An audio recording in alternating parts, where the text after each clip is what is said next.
എന്റെ പൊന്നു സാറേ, സാറ് വിളിച്ച ഉടനെ പാഞ്ഞു വരാൻ ഈ പാവം പിടിച്ച സ്വാമിക്ക് വണ്ടിയും വെള്ളമൊന്നുമില്ല. ജംഗ്ഷനിലാണെങ്കിൽ ഒരൊറ്റ ഓട്ടോ പോലും ഇല്ലായിരുന്നു. പിന്നെ ചാറ്റൽ മഴ കൊണ്ടു നിൽക്കണ എന്നെ ഒരു ബൈക്കുകാരന് ദയ തോന്നി ഒരു ലിഫ്റ്റ് തന്നു. അതുകൊണ്ട് ഇപ്പോഴെങ്കിലും ഇങ്ങോട്ട് എത്തി. ആ അത് പോട്ടെ, എന്തായി ഞാൻ പറഞ്ഞ കാര്യങ്ങൾ? സംസാരിച്ചോ അവരോട്? ഞാൻ കാല് പിടിച്ച് സംസാരിച്ചതാ സാറേ. അവര് അമ്പിനും വില്ലിനും അടുക്കണില്ല. അപ്പൊ പിന്നെ നമ്മൾ എന്ത് ചെയ്യും? ഞാൻ എന്ത് പറയാനാ സാറേ, ഈ സ്വാമിയെ കൊണ്ട് കൂട്ടിയാ കൂടുന്നതല്ല ഇത്.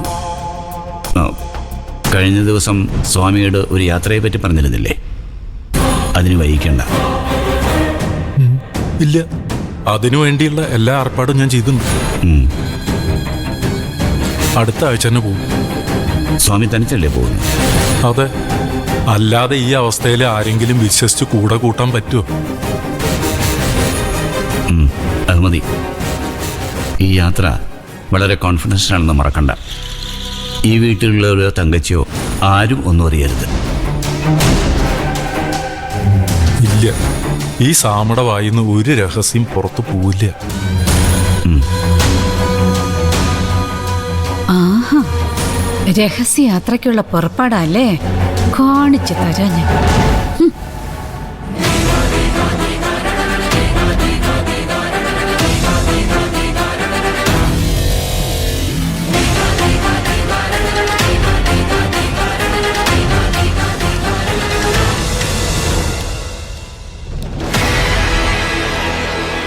വിവരങ്ങളൊക്കെ ഞാൻ അറിഞ്ഞു.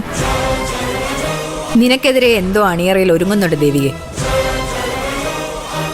സൂക്ഷിച്ചാ ദുഃഖിക്കണ്ട. ഇത് പറയാനാണോ നിങ്ങൾ വഴിയിൽ കാത്തുനിന്നത്? അതിനല്ല,